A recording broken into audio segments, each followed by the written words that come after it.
Peace, and welcome to another episode of the Quranic Remedies, where we spend about 15 minutes exploring a page from the Quran together and seeing how we can apply the verses to our lives. Hopefully, with God's permission, it helps us heal our brain, body, mind, and soul.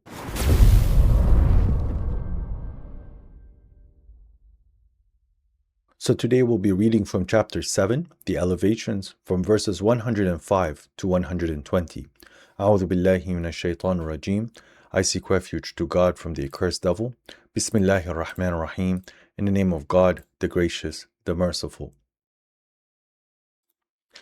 حقيق علي أن لا أقول على الله إلا الحق قد جئتكم ببينة من ربكم فارسل معي بني إسرائيل.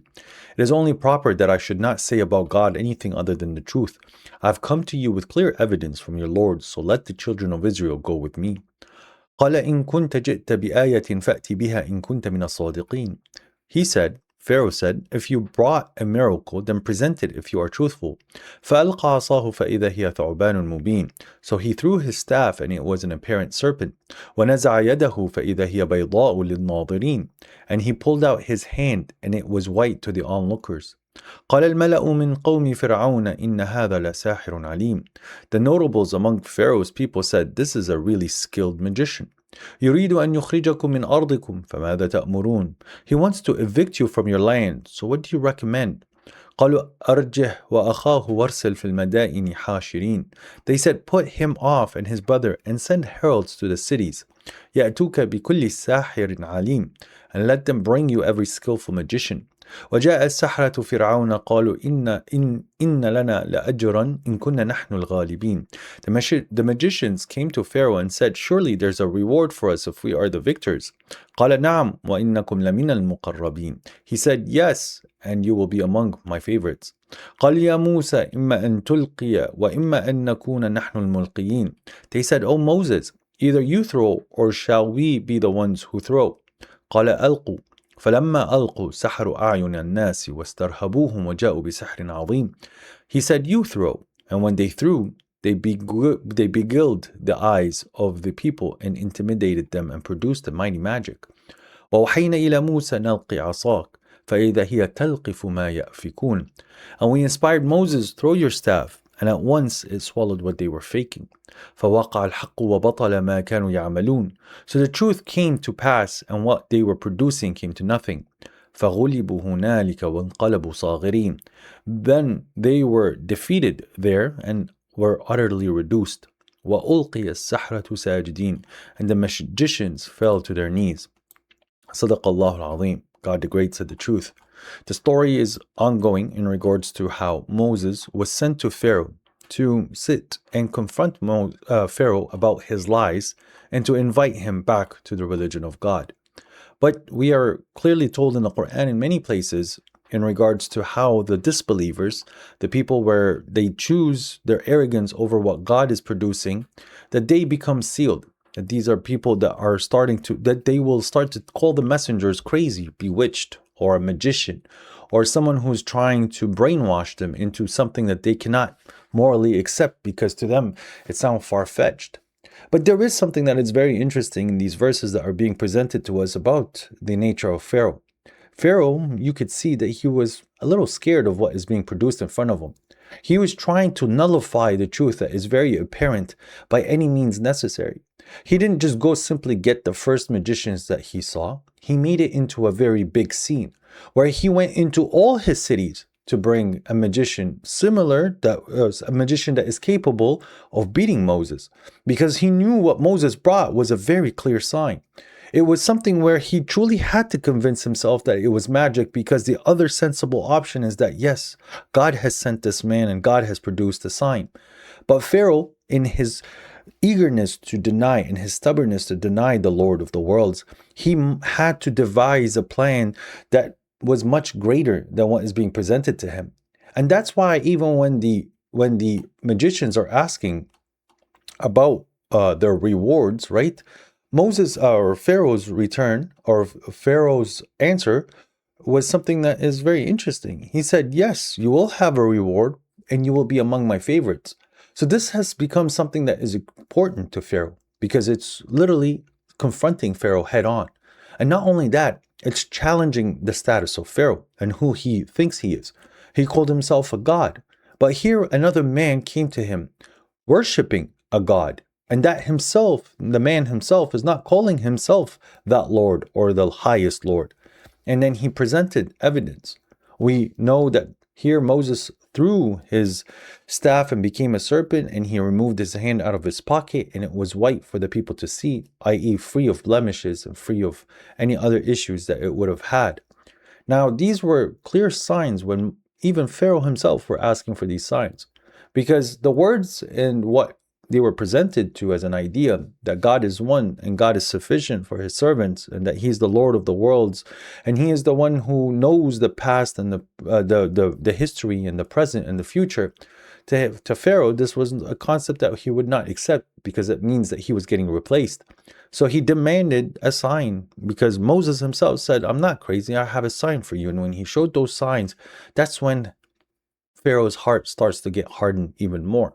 Because at this point, you are presented with an evidence that God is supporting this man. God is supporting Moses, that God has been guiding Moses. And now you are confronted with what God has guided Moses to. And your first reaction was to deny and to put it down. Now, as I said, it wasn't just a simple task to try to falsify what was presented to him. It became a very big task. But there is another thing that is interested in that we could learn in regards to how Moses approached some matter. So the people came when it came down to the challenge, and they asked Moses, do you want to go first or should we go first? Moses opted to go second. Moses opted to be the person that would be considered the underdog in this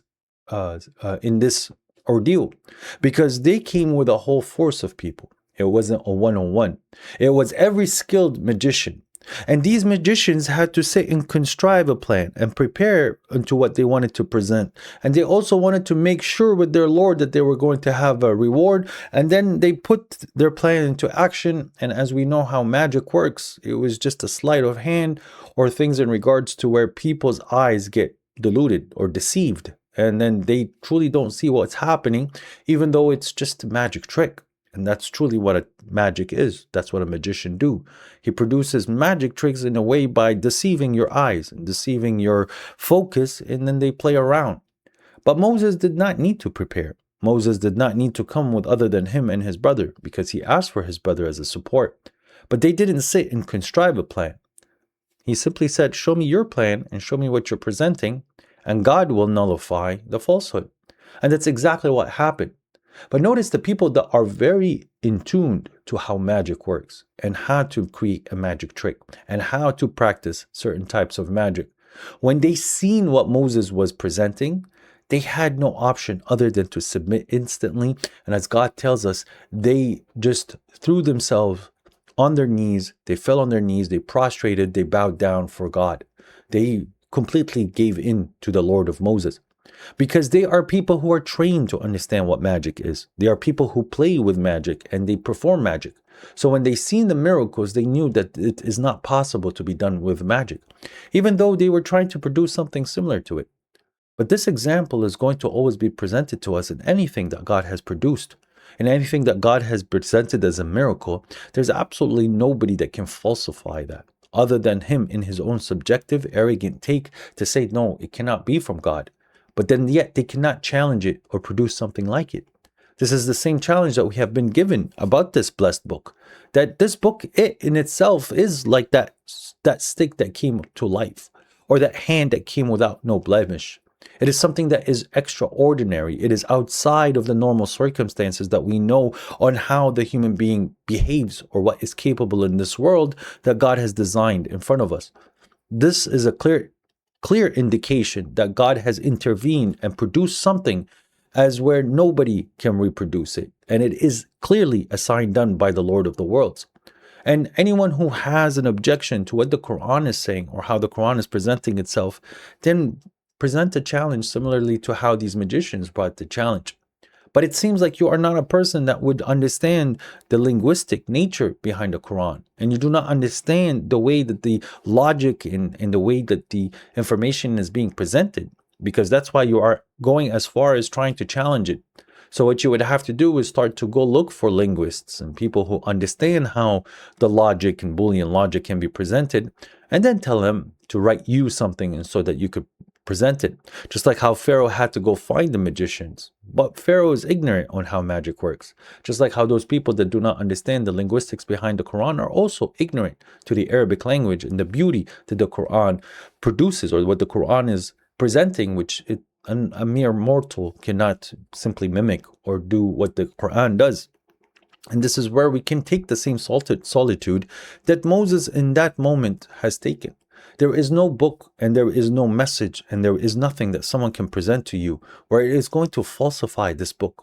This book that where anyone who has this understanding of how the words are put together and how the information is being passed to you, that they truly don't have any options other than to submit and to fall down prostrating, similarly to how these magicians endured. Now, the other thing that we also have to understand, it wasn't just Pharaoh that was in his denial, but it was Pharaoh and the people, the elites around Pharaoh. So they were the ones who were saying that, you know what, this is just a magician and we should push them back. This man, again, not considering what God is producing, they're saying that this man is ill-intended. The messenger of God, the one who claims himself he's a messenger from God to them, is a liar. He's a magician. And his whole intent was to divide us and to take over. But Moses is a little special in regards to where he grew up with Pharaoh, yet he is not from Pharaoh and the seed of Pharaoh or an Egyptian himself. He was from the seed of Israel. And the whole story of Moses was extremely particular, which we're going to learn in the Quran and other stories on how he was technically saved by God from the way that Pharaoh was treating the people of the sons of the children of Israel. But now the people that Pharaoh hated, they are the people who are challenging them. This is a seed that Pharaoh hated, and now it's being presented to him in a way where it's challenging not only his mentality, but his status as what he assumes as a lord or a god. This is in direct violation to anybody who's sitting in that position, and it's a contest at this point. It's you having to prove yourself that you're actually a lord. And Moses himself, when he's presenting the information, at this point, Moses is pretty much an old man. He's not in that strength that he had, and his way of speaking is maybe not as eloquent, but yet he's putting Pharaoh to shame. So this is a desperation, not only to Pharaoh, but his elites, because this is targeting their wealth. This is targeting their power, and this is targeting their beliefs. If they simply accept what Moses is saying, then this means that they have to humble themselves, that their money, their empire, and the way that they're living is not going to be the same what they're doing now. They're not allowed to do these oppressions that they were putting people under. They're not allowed to sit and cut their people into castes, and they're not allowed to sit and start wars and try to kill people that have not committed any crimes. But that's how these people kept control. This is why they thought, well, Pharaoh thought that he was a god or he was a lord. So this direct challenge was very scary for Pharaoh. And he knew that there's more to what is being said, yet he was simply not willing to accept. He just wanted to eliminate this, what he's assuming is a threat. Yet the disbeliever, because of his blind and his arrogance, he is receiving the signs of God as a threat. But not as a threat that they're in trouble, but rather it's a threat to him and what he wants to show and what he wants to produce. But what Moses was giving him was the answer to his problems and the answer to how to truly find salvation and to be saved. So to us, the messenger that is being presented to us with the miracle that is being shown to us is this Quran. Those who choose to believe it, they are the ones who are truly going to find this success in the world. This success that all these other individuals, that when the miracle is produced in front of them and when they see the miracle, they submit and they turn to the God of the children of Israel and the God of Muhammad and the God of Moses, the one God that created these seven heavens that we see on top of us and this land that we walk in, and where everything is precisely measured.